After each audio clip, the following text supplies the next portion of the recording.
Hey guys, welcome to True Story About Infidelity. Today, we're going to explore a true story where secrets, betrayals, and emotions are intertwined.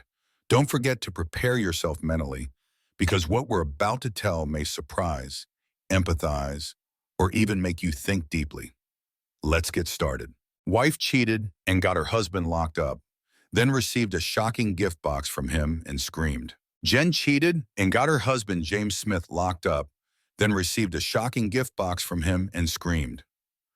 The spousal support is set at $2,000 per month, and you'll continue paying the home mortgage $11,000 for child support and health insurance until your child turns 18. Plus, if your child goes to college, you'll cover those expenses too, the judge stated. That ruling would cost me over $6,500 every month, despite my wife's affairs with several lawyers in her firm. I was the one feeling screwed. I'm James Smith and my ex-wife is Jen. Our daughter Emily means the world to me. She wanted me to have custody, but the judge ruled otherwise. The trial felt unjust, especially with the high monthly support given Jen's income. It seemed the judge was biased against me, but I wasn't about to take it lying down. I planned to make Jen regret crossing me. I have a knack for seizing opportunities, even if some were shady in the past. Now I'm into real estate and own various businesses, including a coin change company. My coin change business allows me to pay the $2,000 spousal support in coins, making it inconvenient for Jen. Let her deal with taking them to the bank and counting them with her lawyer buddies. Jen stayed home with Emily until she started school, then became a paralegal. She quickly climbed the ladder, catching the eye of a rising lawyer who hired her as his assistant. Looking back, I wonder if she was trading favors even then. As her career progressed, she insisted on moving to a fancier neighborhood to flaunt our success despite my preference for our current forest home. So we bought a $900,000 house and decorated it to her taste, but I never felt at ease there. Reflecting on it now, we had different life goals. I preferred a simpler lifestyle while she wanted to show off our wealth. Now back to the judge's ruling in our divorce. I intended to follow his instructions, though Jen wouldn't be pleased. In the following month, I made arrangements. My daughter would get her child support, but Jen wouldn't see a cent. It would go directly to Emily's account. Emily would also have good health insurance, while Jen would get a high deductible policy. After the 30 days passed, it was time for Jen's first spousal support payment. I had an armored truck delivered to her house. Confused, she stood with a friend as bags of change were unloaded, drawing the attention of curious neighbors who watched as the change was emptied onto her floor. As the truck left, she yelled at me, but I just waved and shouted back, "Hope you enjoy your money from your lover." A man approached me on Tuesday asking if I was James Smith, but I stayed silent. He took a photo of me with the summons he had, and when I didn't take it, he dropped it saying, "You've been served," and left. After he left, I picked up the summons, realizing I had court next Wednesday, giving me a week to prepare. I spent the week getting ready for court and discussing matters. Emily joined me for lunch, upset with her mom. I warned her that I might end up in jail if the judge didn't agree. On court day, we waited with my lawyer. When Jen and her lawyer arrived, they taunted me. Emily tried to speak up, but the judge scolded her for interrupting, believing accusations against me, favoring Jen. My lawyer said, "Judge, we don't know about any accusations and none have been brought up before. I'm talking about a report from a psychiatrist I got. With that info, I'm sticking to my decision, so that's settled," the judge replied. 4 months ago, Emily was struggling with her parents' divorce in school, so we had her talk to a psychiatrist. Jen must have seen something in those notes that she thought would help her win with the judge. I've never done anything inappropriate with my daughter. Jen was trying to make me look like a terrible person. I was getting really upset. I couldn't believe Jen would lie like that, accusing me of something I didn't do. The judge wouldn't even listen to my side. I glared at the judge. He'd regret this. It looks like Jen's law firm was calling the shots. We'll see how they do in the end. My need for revenge was starting to show. Jen's lawyer said, "We want the court to say James Smith did something wrong." My lawyer was getting as mad as I was. John says that was. He could see there wouldn't be any fairness today. "Your Honor, my client has done everything the divorce agreement asked. There's no reason to say he did something wrong." "Your Honor," Jen's lawyer said, "he gave her the monthly payment, but it was all in change, mostly pennies and nickels. It damaged the floor and took a lot of time to clean up." "It caused a mess and damage," Jen's lawyer added. My lawyer was quick to speak before the judge had a chance. Judge, according to Section 513 of Title 31, United States Code, coins and bills were accepted as payment for all debts, including spousal support. My client has paid everything he's supposed to, including insurance, mortgage, and child support. Your Honor, Jen's lawyer chimed in, as of now, my client hasn't got any child support from Mr. Smith. That's true, Your Honor, my lawyer said, but the child support money has gone directly to his daughter for whatever she needs. You can confirm with her. The judge seemed confused. He looked at Emily, who nodded in agreement. We've got proof of payment for insurance and mortgage, my lawyer added. I glanced at Jen and her lawyer. They seemed panicked. Your Honor, Jen's lawyer said, paying in change is tough for my client. Can we switch to checks in the future? Finally, the judge got a word in. That sounds fair. But before he could say more, my lawyer jumped in again. Your Honor, could you answer a few questions first? And what would those be? He asked. Are the Chicago police part of the legal system here? The judge seemed puzzled. Yes, they are. Then why, my lawyer pressed, if my client's car is impounded and he wants to get it back from the Chicago police impound, can't he pay with a check? He has to use cash or a credit card instead. The judge stumbled over his words. My lawyer kept going. If the police, who you admit are part of Chicago's legal system, won't accept a check, why should my client have to pay future spousal support with one? The judge, looking foolish now, got defensive. Because this is my court, and I make the rules. I'd had it by then, so I stood and said, you're the law here just trying to please my wife's law firm. Were you involved with her too? He lost it. Mr. Smith, you're in contempt of court. You're sentenced to 6 months in Cook County Jail unless you apologize and agree to whatever I say. Who do you think you are, the king of this messed up court? I yelled. The judge was stunned. He probably had never been talked to like that before. Take him away! I glanced at Jen and her lawyer. They were shocked. Good luck getting your dirty money now, witch, I grinned. She had no idea how much her life was about to change. I got taken to holding, had to strip down, then got moved to the jail. Jail is a nicer word than what it really is. It's more like a prison. Right off the bat, 2 guards started hassling me about disrespecting the judge. I wasn't scared of being in jail. I'm 6'4" and weigh around 255 kilograms, mostly muscle. Keeping up with my rental properties kept me in shape. Plus, I had spent some time in juvie when I was younger. They processed me, then led me to the cell. I blocked out all the noise and commotion.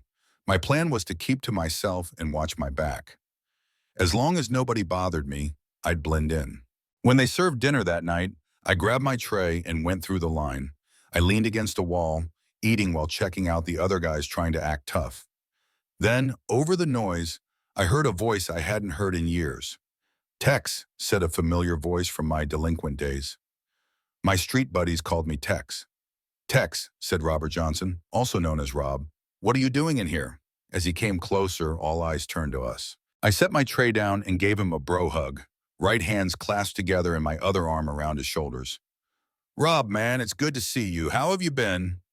Not great, obviously. I'm in here, and you? What landed you in this mess? Told the judge he was a jerk, basically. That'll do it, he chuckled. So how long you in for? 6 months, unless I apologize to that so-and-so.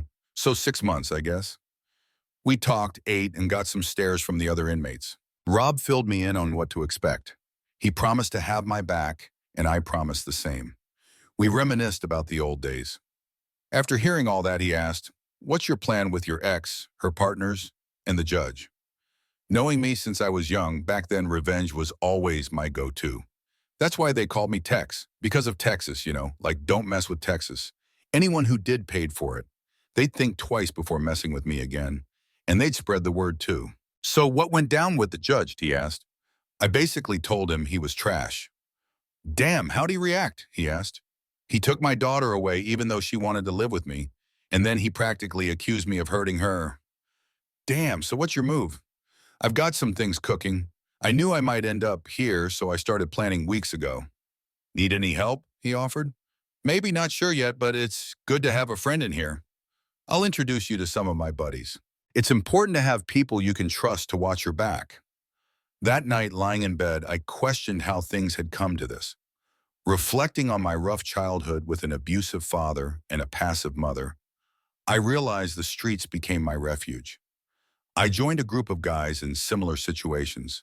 Not a gang, just kids dealing with tough hands. Our actions didn't help Lansing's high crime rate, mostly petty crimes, but we did steal a car or two, leading me to juvie. Looking back, it was a turning point. I promised to change and plan for a better future. At 20, I bought a tax-foreclosed house, the first of many I renovated and rented out. At 22, at a club whose name I've forgotten, I met Jen. Her life was a contrast to mine. Raised in Seymour, Indiana, a small town known for John Cougar Mellencamp. Despite our differences, we clicked, got married a year later, and welcomed Emily a year after that, named after Jen's mother. I bought a house in Oak Forest intending to flip it, but when she saw it, she fell in love and wanted to turn it into our home. Over the next decade, we worked on it together, raising our daughter, hosting barbecues, living the American dream. Then Jen got a job at a law firm, and things changed, especially her attitude. The simple life wasn't enough anymore. She wanted expensive clothes, jewelry, and dining out replaced our backyard BBQs. She also started making disrespectful remarks about Southside Chicagoans. I understand the Southside's reputation, but she, a small-town girl, acted superior to everyone else. We argued about her attitude, and soon after, she insisted we move to the North Side. 3 years ago, we did, hoping for better schools, but Emily faced snobby classmates. She wanted to go back home, and so did I, but Jen refused. The divorce started one night when she said she was going dancing. I tracked her phone and saw her dancing intimately with men from the club, kissing and groping in plain sight. Around 9:15, I had to use the bathroom. While I was there, a guy came in. Just as he finished, another guy walked in. "Joe, you were really getting close with Jen on the dance floor. I thought you were going to make a move right there," the first guy said. "Yeah, she's wild," Joe replied. "She knows how to talk too," the second guy added. "For sure, she told me she's going home with me tonight. Finally, we'll have more time for fun instead of just quickies in the office or my car," Joe boasted. "Quick relief is okay, but it's nothing like the whole deal," the second guy commented. "Tonight's going to be a long one," Joe bragged. "Maybe next weekend it'll be my turn," the second guy said as they left the restroom. Their talk seemed more than just bragging. When I stepped out, I saw her in one of the guy's arms, kissing on the dance floor. Around 9:30, she texted me saying she drank too much and didn't feel safe taking the L late at night. She said she'd stay at Paula's, another paralegal from her office. I replied, that's okay. She texted back, sorry, but she'd regret it. I watched as she grabbed her purse and left the club arm in arm with a young lawyer from her office. I followed them. They were so wrapped up in each other that they didn't notice me. They got into his Lexus, kissing and touching each other for a while. I was getting angry, but then my South Side toughness kicked in, and I calmed down, making my plans. I trailed them to his place. They went into the parking garage, so I headed for the mansion. When I got there, I told Emily we were leaving for good and she should pack whatever she wanted because we weren't coming back. She was thrilled, but asked about Mom. "She's got other guys to take care of her now," I said, and she got it right away. It took us about 3 hours, but we loaded everything into my truck. Luckily, our old place in Oak Forest was empty, so we had somewhere to go. Around 11 the next morning, Saturday, she called me. "What's happening? Where are you?" "Home," I replied. It didn't take her long to understand why. She asked, knowing why, "I don't know you anymore, and I don't want to." "Where's Emily?" "With me. She doesn't want to live with you there anymore." She wasn't sure if I knew about her affair or not, so she tried. "Come on, James, just because you don't like living luxuriously doesn't mean you can leave and take our daughter." "No, Jen, but having a cheating wife is a good reason to leave. Expect divorce papers next week." She gasped, then said in her usual way, "You low-life Southsider, you have no idea what trouble you're in for. My firm will crush you." "Maybe," I said, "but I'll come out on top. You haven't seen the last of my anger." For the next 6 months, she didn't try to patch things up. Emily revealed Jen's absence until late at night, and her harsh comments about me urging Emily to marry a rich guy for a life of luxury. But Emily defended me, wanting to return to Oak Forest. Now in jail, Jen likely thinks she's won, but I'll make use of my time to plan my revenge. I wonder if she's considered how bills will be paid or her insurance and support. Then one Thursday, something occurred that would impact many lives, even those I'd never meet. The guards escorted me to a video room without my lawyer. They instructed me to sit down for judgment. They shut the door, and moments later, they let in 6 inmates, and I knew trouble was brewing. I woke up in the infirmary all injured and sore. They wanted to show they were in charge, and this was their way. It looked like morning from the sunlight coming in. I'd been out all night. Glaring at the nurse, I felt bitter about the system that took my kid, made me fund my ex's luxury, and tossed me in jail. I was tied down, and my eyes were filled with hate. She assured, "I'm here to help, not hurt. You're badly injured. I can aid your healing, or you can stay in pain." Managing a smile, I apologized. She understood my anger. Leaving briefly, she returned with breakfast and freed my hand. As I ate, I decided to ask for a favor, to see Robert Johnson. She promised to check and arrange his visit. When he entered, he exclaimed, "Oh, crap." He knew I wasn't about to let this slide. I described the 6 guys and 2 guards who attacked me. Then I said, "I need the full names of all 8, not just their nicknames." "Oh, crap," he repeated. "What's your plan?" "An eye for an eye, but with a twist," I replied. "I'll try to get the names," he said. "What do you need me to do?" "Just that. I'll handle the rest." After some more talk, he was taken back to his cell. I had a restless night, strapped to the bed and unable to get comfortable. The next day, Rob returned with the list. Once again, he asked, "What's your plan?"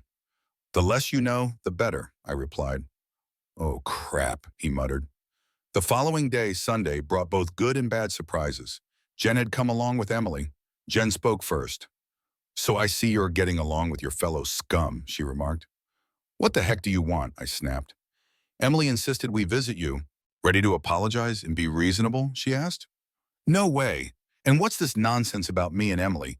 You know I'd never do anything to her," I retorted. "How do I know? She seems unusually attached to you," she said. "You're 43. Why don't you go back to your lovers and let them screw you over? Maybe then you'll see how full of it you are," I shot back. "Just so you know, I've offered myself to them, and they loved it," she bragged. "Get out of here and send Emily in." "I'm done talking to you," I exclaimed. She smirked, thinking she was getting under my skin. She was, but she was just adding fuel to the fire that would burn her in the end. When they brought Emily in, she burst into tears at the sight of me all bandaged up. "Sweetheart, don't cry. It looks worse than it is," I assured her. We chatted about small things. Then I asked, "Can you do something for me?" "Of course, Dad, anything." I handed her the list Rob gave me, and she quickly tucked it into her bra. "Give this to Uncle Mike and tell him to come visit me as soon as possible." My brother Mike was 3 years younger. We both grew up with an abusive father, but I shielded him from it as much as I could. He was the brains of the family. Getting into computer games and eventually computers themselves. We kept chatting until Jen returned and said, "Emily, it's time to leave." Emmy didn't respond to her, just hugged me and walked out. Jen commented, "Your daughter is just as stubborn as you." I simply smiled as she walked away.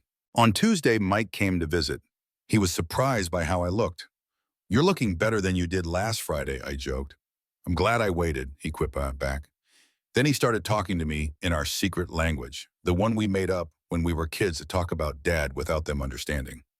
Whenever we need to talk privately, we use it. Emmy, he said in our language. She gave me the list. I've done some initial digging. What are you looking for? Addresses of wives or steady girlfriends, I replied. He looked at me and then said in English, "Oh, crap." Using our language, I said, "That's all you need to do, then give it to John and tell him to visit me, but without the list." John was one of my crew. Mike knew he was still living in our parents' old house in Lansing. "I can handle that. Anything else?" Mike asked. "No, that'll do. But don't be a stranger. I could use some familiar faces now and then," I said. "Aren't you getting out soon?" he inquired. "Not unless I apologize, and you know me better than that," I replied. "You've always been stubborn," he remarked. "Yeah, and it spared you from Dad's drunken anger," I reminded him. He knew I was right and just grinned. "I'll swing by in the next couple of weeks, see if you need anything else," he offered. "That'd be great," I replied. Later in the week, I was back in my usual cell, and Rob had spread the word that something was brewing and there'd be consequences. They just didn't know what. The looks I got from the guards and the 6 inmates warned me to stay in line or else. Little did they know they'd soon be put in their place. John visited and said, "Mike passed it to me. What's the plan?" "Did you hear what happened to me?" I asked. "Yeah, I did," he replied. "Mike must have filled him in. Payback time, but hit their loved ones, no traces. Use Bill or his cousins," I instructed. He understood and nodded. "Coordinate it, same day, same time.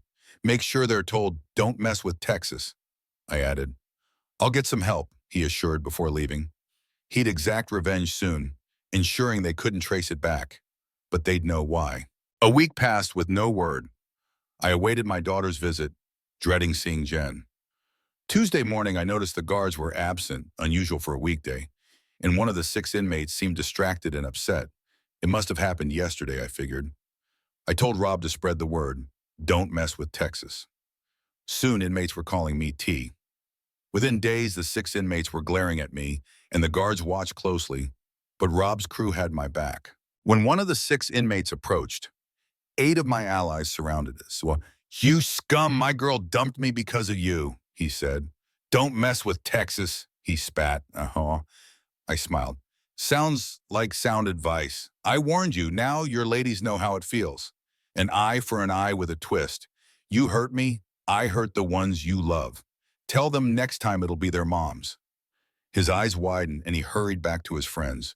Soon after, the 2 guards approached me, cursing. "Who the heck do you think you are? We'll make your stay here a nightmare." "Well then, I guess your wives better get ready for a rough ride. They might even enjoy it," I retorted. One of the guards lunged to punch me. I didn't resist.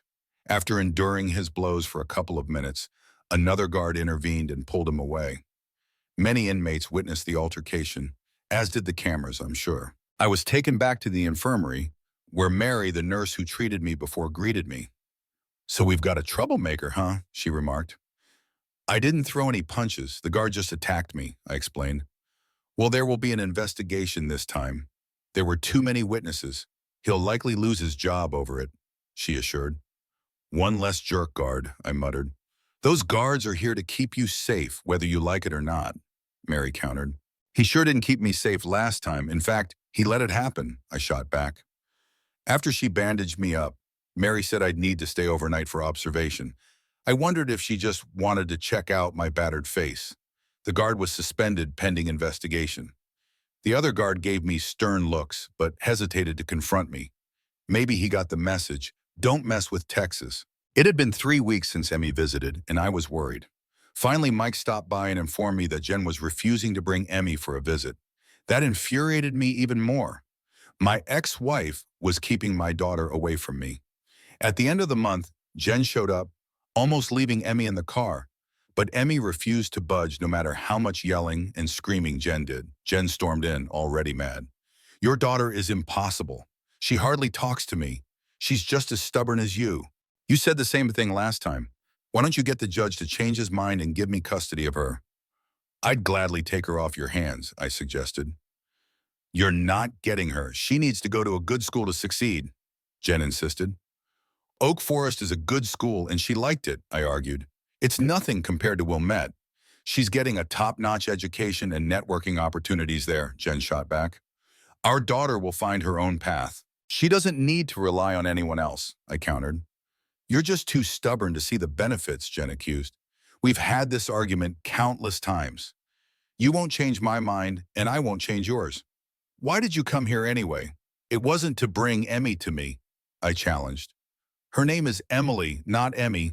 That's not what she wants to be called." "Don't you want her to be independent?" I retorted. "You mean stubborn," Jen corrected. "No, I mean independent. Able to think for herself, make her own choices, not swayed by wealth, power, or a Big Johnson," I clarified. She glared at me, knowing that last remark was aimed at her. "Anyway," she said, "I need my spousal support payment. I have things to buy and bills to pay." "Well, you'll have to manage that with your own paycheck. I can't receive checks from my escrow while I'm in jail, nor should I. No work means no pay. That's how it works in the real world," I explained. "What do you mean? I can't cover all the bills with my salary," she protested. "Well, you should have thought about that before dragging me back to court," I retorted. "You were being difficult, paying with change," she argued. "And now you get no payment because I'm in jail, I stated. But you have to, she insisted. No, I don't. What are they going to do, throw me in jail again? Oh, I'm already in jail. It wouldn't be smart for them to take me out just to throw me back in, I reasoned. What am I supposed to do about the bills? She whined. I looked at her and said, get one of your lawyer buddies to foot the bills. I'm sure you're worth it. With that, she stormed out of the room. Emmy walked in, and I was relieved to see her. You really got her mad, she exclaimed. She thinks I should keep paying her spousal support while I'm stuck in here. Good luck with that, I chuckled. How are you holding up, Dad? Don't worry about me, I'll be okay. How about you? Still avoiding talking to your mom? Yeah, just when I have to, she replied. So when do you think you'll be out of here, honey? I won't apologize to that jerk of a judge. The only way I'd say sorry is if he gave you back to me, but I don't see that happening anytime soon. I might be in here until my 6 months are up, I said. I get it, she said sadly. My birthday's next month. I'd love for you to be out so we could celebrate, but I wouldn't want you to compromise your principles. We can have a big celebration when you're out. That hit me hard. I started thinking maybe I was being too stubborn. Being in here was hurting my little girl. Then Emmy dropped some wisdom on me. If a person doesn't have principles, he has nothing. Like Abraham Lincoln said, important principles may and must be inflexible, she quoted. Where'd you hear that? I asked. My counselor, Dr. Thompson, at school. It's been helpful having someone to talk to about all this. Some teachers noticed my grades slipping and got the counselor to chat with me. It's also helping me deal with Mom, even though I'm still not talking to her. Figures a fancy school like Wilmette would have a P as their counselor. Those rich kids couldn't just chat with any regular school counselor. I turned to Emmy and said, looks like your mom's not too happy with you either. Yeah, she's getting pretty annoyed with me. I just brush it off. It seems to make her even angrier, but I'm not bothered, Emmy replied. Well, in a couple more months, she'll have to find somewhere else to live. The bank won't wait forever for its jumbo loan payment. I reckon her mansion will be foreclosed on within 3 months, I explained. But Dad, won't that mess up your credit if the house gets foreclosed? Emmy asked. Honey, when you usually pay with cash, you don't care about credit. That dumb mansion was the only thing I ever borrowed money for, I clarified.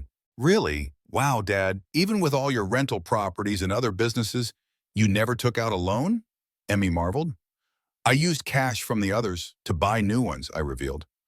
Dad, I've always admired you, but now even more, she said, smiling. Thanks, honey. You sure know how to lift my spirits, I responded. It was wonderful seeing my daughter, but it made me wish we could spend more time together regularly. Missing her birthday would be tough for both of us, but I knew she was strong. The following week, I heard that the guard who hit me was fired. It was hard to argue against the video evidence showing me not fighting back. Soon after the other guard left too.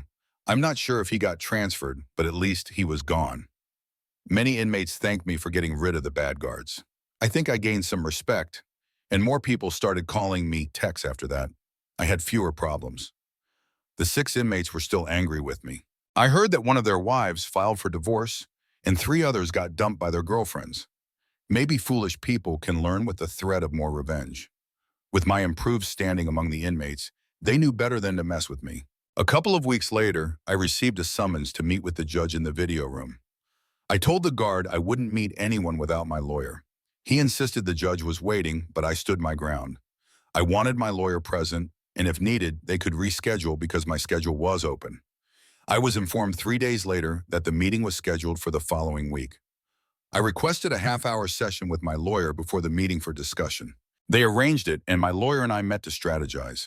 My lawyer mentioned he hadn't received any details about the meeting, which struck him as odd. We decided to proceed cautiously. When the judge appeared on the video, he seemed displeased about the delay. I wasn't bothered. To me, he was just an arrogant judge who thought he was above everyone else. My lawyer wasted no time and started speaking. Your Honor, could you clarify the purpose of this meeting? We received no prior information, just instructions to attend. You didn't need to involve your lawyer, he replied. I simply wanted to see if you were ready to apologize for your behavior in court. I signaled to my lawyer, who leaned in as I whispered to him. Your Honor, my lawyer responded, my client refuses to apologize and instead requests an apology from you. Additionally, he seeks primary custody of his child. The judge appeared shocked. How could I ask for an apology? Obviously, he wasn't going to comply. I stand by my decision regarding the child, and I owe no apology, he declared. In that case, this meeting has been a waste of time. If my client changes his mind in the future, we'll seek another hearing. Good day, sir, my lawyer concluded. One more thing, the judge interjected. I thought to myself, now we'll learn the true reason behind this meeting. Your client isn't meeting the divorce terms. When will he start paying spousal support in the mortgage? The judge asked. I whispered to my lawyer again, sharing my response. My client doesn't plan to make payments while he's in jail, my lawyer informed the judge. But the house is going into foreclosure, the judge pointed out. That's my wife's mansion, not my home. I never wanted it, I clarified, addressing the judge directly. You'll ruin your credit and lose your equity, he warned. I'm willing to take that hit to see my ex-wife where she belongs, I retorted. Then, knowing it would infuriate him, I added, maybe her lover can foot the bill. With a dozen of them, they can surely manage. I knew suggesting my wife was promiscuous and he was one of her lovers would anger him. You worthless scum from the South Side, who do you think you're talking to? He exploded. Before he could continue, I interjected. I'm addressing someone who's been involved with my wife. If I'm mistaken, I apologize. But I'm baffled why someone with no stake seems so concerned. I stood up and headed toward the door to leave. I heard the judge say, your client just earned himself an extra 2 months in jail. If he keeps disrespecting me, I'll make his life a living hell. I grinned as I waited for the guard to take me back to my cell. He looked stunned, clearly shocked by what I'd just done. Back in my cell, I was buzzing with energy. It seemed Jen had mentioned the mortgage to her lovers, who then talked to the judge. What a mess. Their time was coming. The following Sunday, Jen couldn't resist visiting me in jail. Fortunately, Emmy caught wind of it and insisted on coming along. So you managed to anger the judge again and scored 2 more months. When will you learn you can't beat the system? Jen scolded. Jen, why don't you just stop talking to me? Your Northside attitude isn't helping. I just need you to make sure Emmy visits me regularly. All right, she replied. She practically screamed, It's Emily! I turned away and refused to engage with her further. She kept complaining until she finally left, and then Emmy entered with a big smile on her face. I asked her why she was so happy. Because I get to see my dad, she exclaimed. That can't be the only reason, I said. Well, I do have a surprise for you, but I can't reveal it yet. Dad, do you trust me? With my life, I replied. Then will you sign this paper without reading it? She asked, holding up a folded piece of paper. I eyed her suspiciously. What's going on? You'll have to wait and see. You trust me, right? I grinned and signed the paper. Emmy had it folded so only the spot for my name was visible. Mom said something about you getting 2 more months added to your jail time. Is that true? She asked. Yeah, sorry about that, honey. What happened? I had another disagreement with the judge. Well, whatever you did, he probably deserved it. We chatted more about school and her mom. She kept bringing up this Dr. Sarah Thompson, and I wondered what was happening. I tried to pry the surprise she had planned with my signature, but she insisted on keeping it a secret. Well, I'm bummed I won't be there for your sweet 16, but I'll have a birthday present ready for you when you visit next, I said. What is it? She asked. That's a surprise. Looks like we both have surprises in store, I replied. Before she left, I asked Emmy to arrange for William to visit me. Bill was my right-hand man, handling all my business matters. Sure thing, Dad, she said. I had given Bill a few tasks to handle when I expected to be jailed. Hopefully, he managed to take care of them. Now I had another task for him, Emmy's birthday surprise. Later that week, Bill came to see me. He had managed to handle most of the tasks I assigned him. Then I briefed him on Emmy's birthday surprise. Are you sure about this? He asked. Yeah, it's the perfect gift for her, I confirmed. Okay, I'll talk to our lawyer, he agreed. Also, drop by my brother Mike's place and give him what you've got. He'll know what to do. If he's got any questions, tell him to come see me. If not, tell him to get in touch with John. Got it, he said before leaving. I couldn't help but smile knowing that John would carry out my revenge plans while I stayed innocent in jail. By the end of the month, my status among the inmates had improved. That guard must have spread the word about how I stood up to the judge. And like any other grapevine, the news quickly spread. Soon, everyone was calling me Tex. At the end of the month, I had a surprise visitor. Walking into the room, I spotted Jen sitting there. I almost turned to leave, but she stopped me. James, please stay. I need to talk to you, she pleaded. I've got nothing to say to you, Jen, I retorted. We're about to lose our house.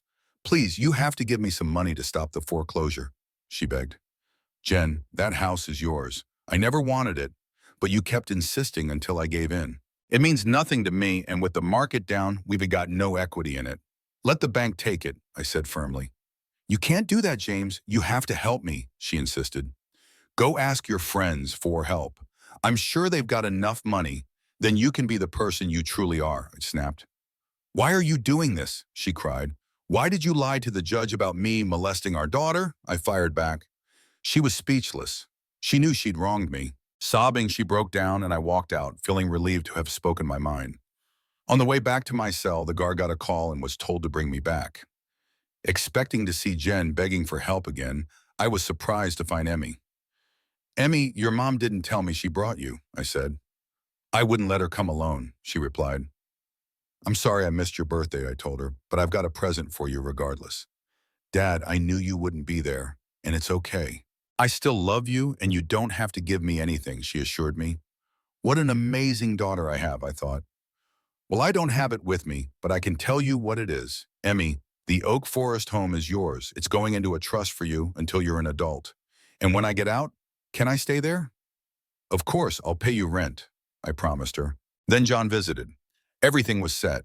Footage of my wife, other paralegals, and politicians doing illegal things. We had hidden cameras installed by cleaners who were paid well. We'd expose them all. My brother would anonymously post the videos online with a tagline, "Don't mess with Texas." News outlets and tabloids would go wild. Politicians and lawyers would scramble to cover up. I grinned and told him, next week, spread the word about what's next. Got it, he agreed. Walking back to my cell, I grinned again. Rob saw and knew I'd talked to John. He muttered, uh-oh. I just nodded, smiling wider. When the videos dropped, I was in my bunk. I heard chatter spreading in the jail.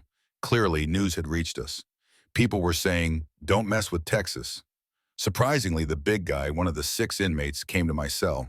He apologized for what he did. I warned you not to mess with me. Now others regret it. I match kindness with kindness and violence with violence, I said. He hoped I'd accept his apology. Sure, but remember, size doesn't make you invincible.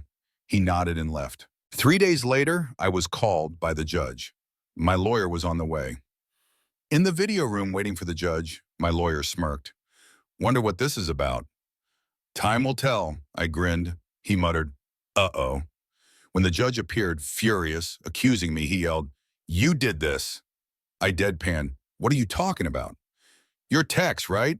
He still yelled. I've been called that, I replied calmly. You'll pay for this, he yelled again. I've been locked up for 4 months.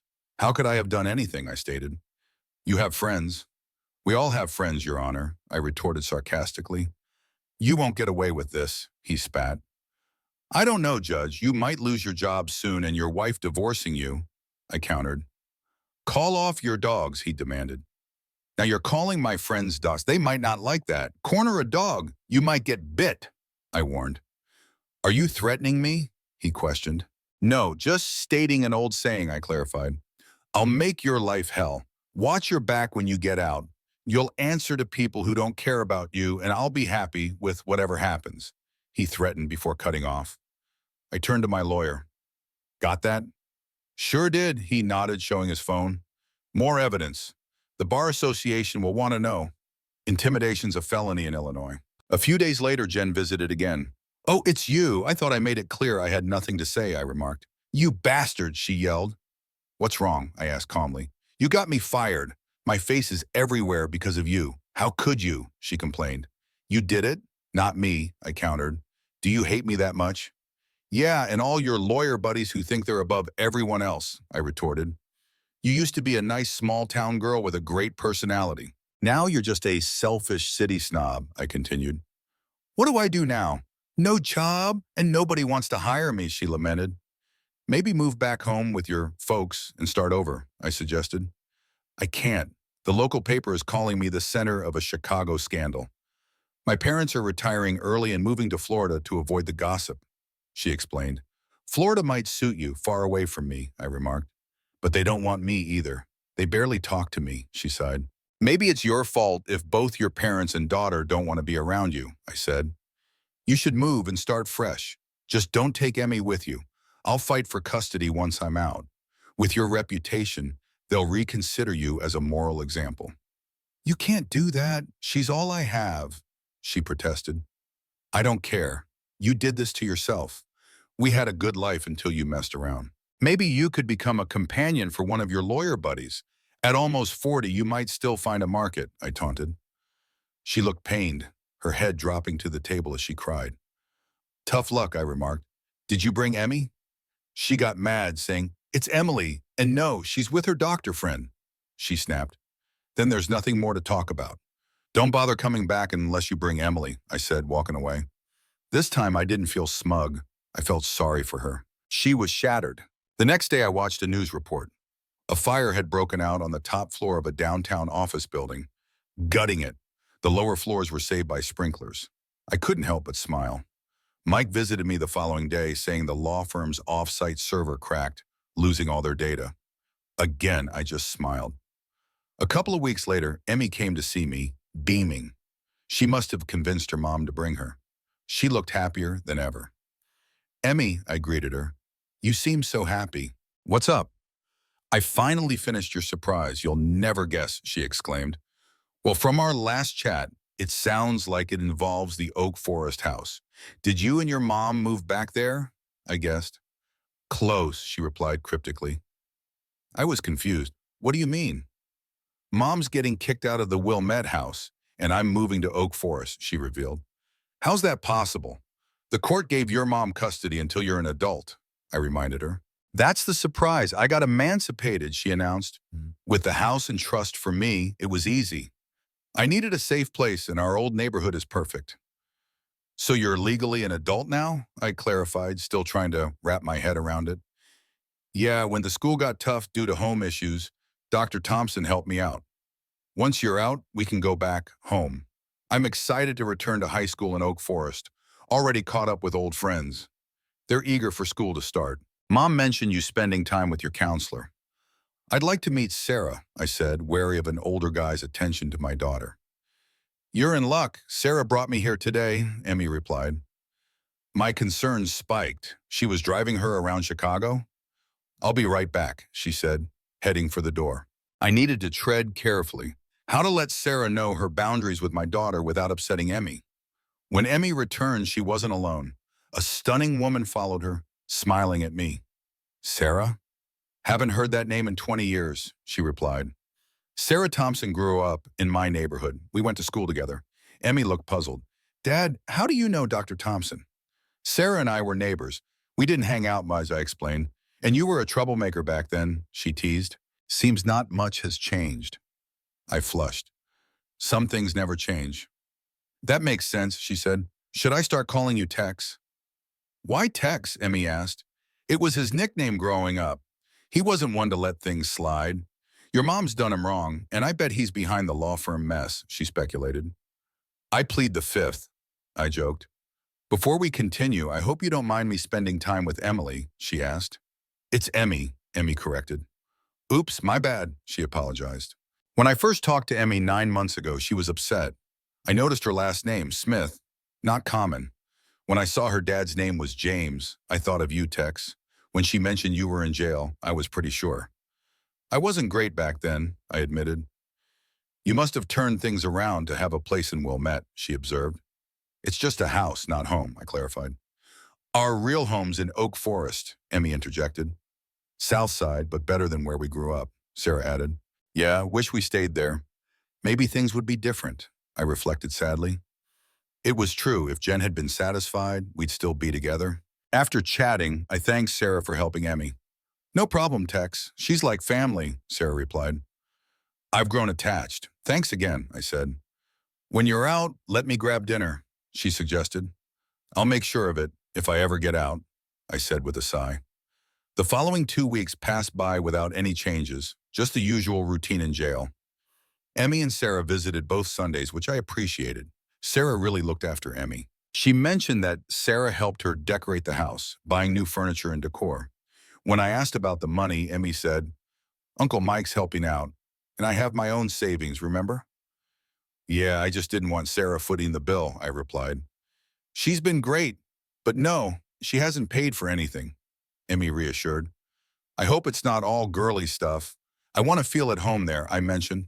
Don't worry, your man cave's untouched, she assured, referring to the basement, my retreat from living with two females. After they left, I pondered my daughter's maturity. She's legally an adult now. Soon I'll be on my own. In a couple of years, she'll head to college. I hope to find someone who valued simple things then. Jen visited on Monday. I almost left when I saw her. James, wait, we need to talk, she said. I sighed and turned back. What now? Do you know what our daughter did? Jen asked. What are you talking about? I inquired. She got emancipated. She's moved out, and I don't know where she is, Jen explained. Oh, that, I said. So you knew? Did you push her into it? Jen accused. No, she did it herself with her school counselor's help, I clarified. She's back on the south side. What about school? Jen asked, concerned. I told her she's going back to Oak Forest in the fall, I stated. She hated that Wilmette school, Jen. She was always belittled for being from the projects, as they called it. You took her from a school where she was happy with good friends and put her in a situation that damaged her self-esteem. You did more harm than good moving her there. I was trying to ensure she got a good education, she defended.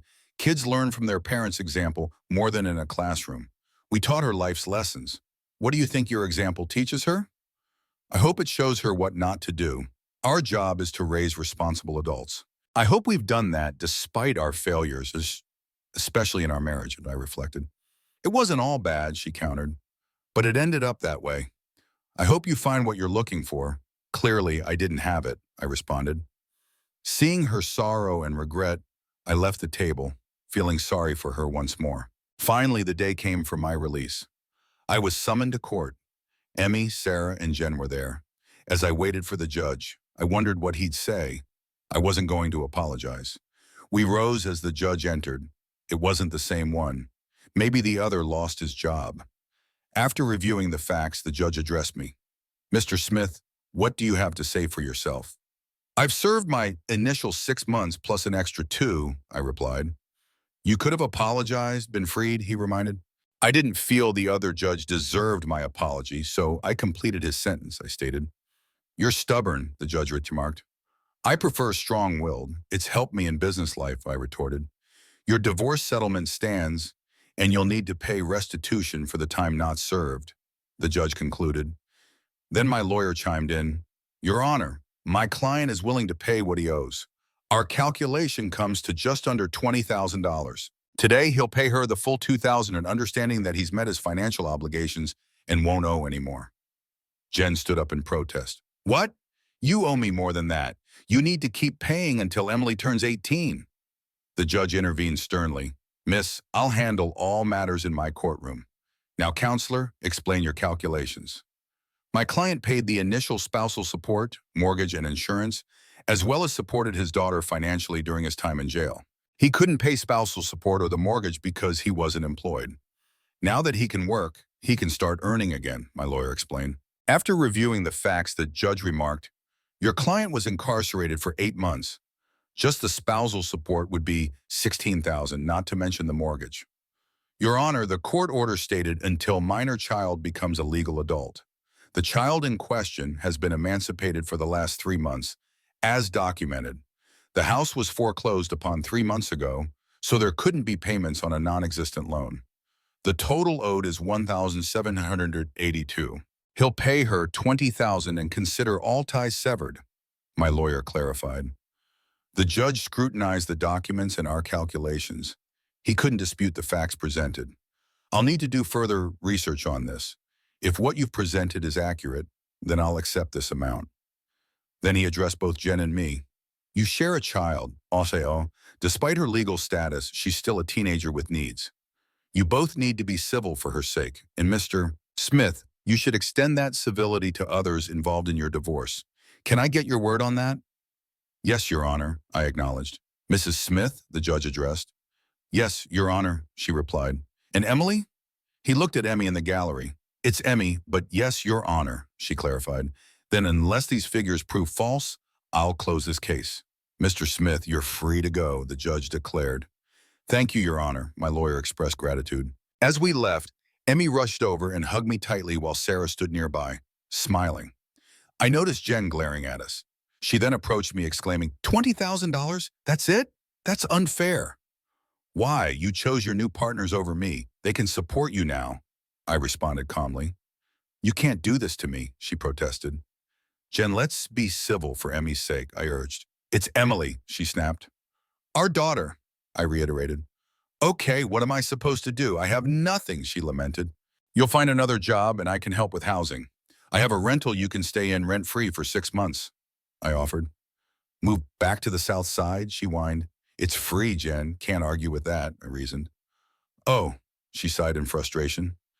Turning to Emmy and Sarah, I asked, ready to go? Absolutely, they both chimed. Sarah, I owe you dinner, I remembered. I think so too, she agreed. Let's head to RPM Italian. I made a reservation after getting release confirmation. I need to erase the taste of jail food, I suggested. From the corner of my eye, I saw Jen's fury. RPM Italian was our spot for special occasions. I booked the table for 6:30, so we've got some time. Mind if we take a drive? I just want to feel the freedom, I suggested. Then turning to Sarah, I asked, I reserved for 4. Can you check if your husband can join? She fell silent, her expression blank. Then Emmy spoke up. Dad, she doesn't have a husband anymore. I never told you. I was confused. Sarah always wore wedding rings whenever we talked, and she still had them on. What was I missing? I'm sorry, Sarah. I didn't mean to upset you. I apologized. It's okay. You didn't know. My husband died in a car accident on the Eisenhower about 5 years ago. A big rig forced him into the divider. They said he died instantly, Sarah revealed. I'm deeply sorry, Sarah. I had no idea. I assumed because you wore rings that you were married. I expressed regret. Yeah, I just can't bring myself to take them off yet. Feels like letting him go. I know. A psychologist with a mental issue. I've heard it before, Sarah responded. Well, I'm sorry. Will you still join us so I can make it up to you? I asked. She looked solemn but agreed. I think that'll be okay. I realized I'd been too caught up in my own troubles and revenge to ask about her life. I felt awful. I resolved to change that from now on I'd be open to hearing her story, to being a better friend. The dinner was fantastic. It was a relief to wear regular clothes and not constantly watch my back.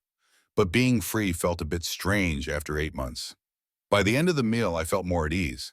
I asked Sarah, whenever you're ready, would you let me take you out on a proper date? I'll wait however long it takes. Can we keep in touch until then? Dad, we're definitely keeping in touch. She's not getting rid of me that easily, Emmy reassured. And I wouldn't want it any other way, Sarah replied to Emmy. Then she turned to me and explained, Mike and I never had kids. With my studies and his business, the timing wasn't right. Having Emmy as a sort of daughter has been therapeutic for me. I hope that's okay with you. After everything you've done for us, I wouldn't want it any other way, I assured her. Leaving the restaurant, Emmy mentioned, hope you like how our old house looks. Anything's better than where I've been the past 8 months, I joked. Arriving there, I was surprised. The shutters were painted, the bushes trimmed. It looked great outside, and inside felt more like a home than ever. I could sense Sarah's influence. Cheesy as it sounds, tears welled up in my eyes. This toughened criminal was emotional. James, Sarah called out. Wiping my eyes, I admitted, I feel like I'm home. James, Sarah said. I turned to her, puzzled. She removed her rings, smiling at me.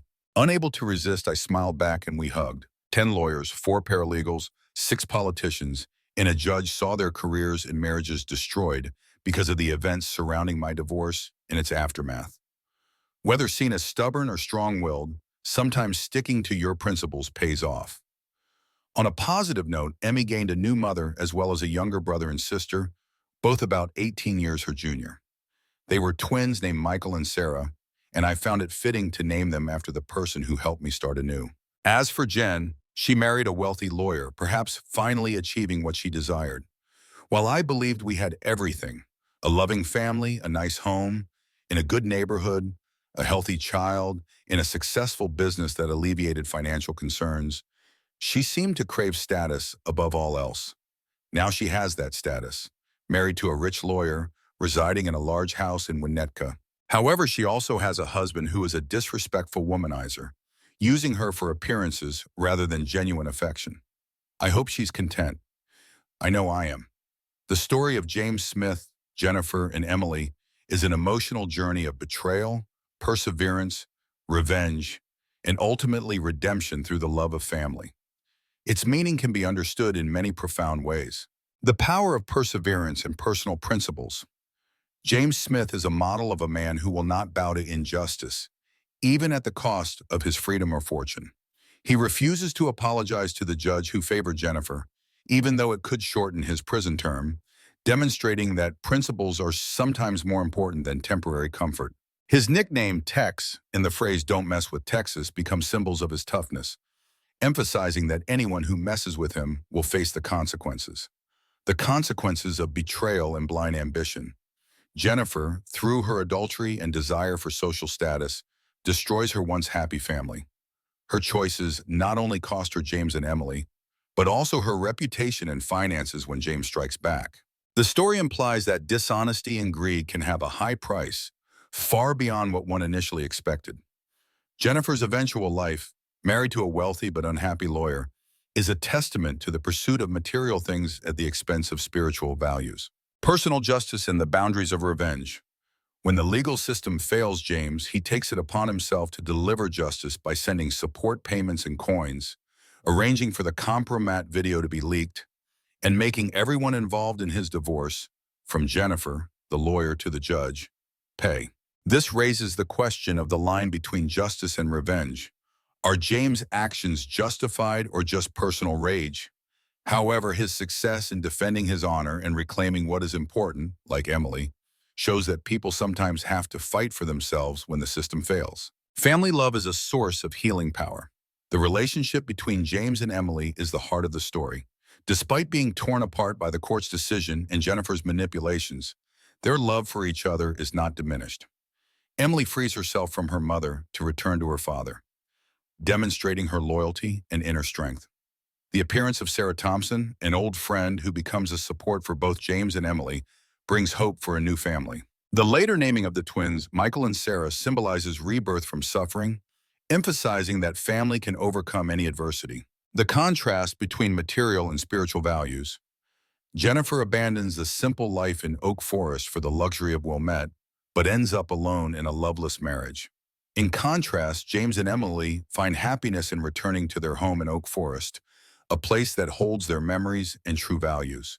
The story affirms that happiness lies not in money or status, but in genuine connection and satisfaction with oneself. The ability to change and redeem.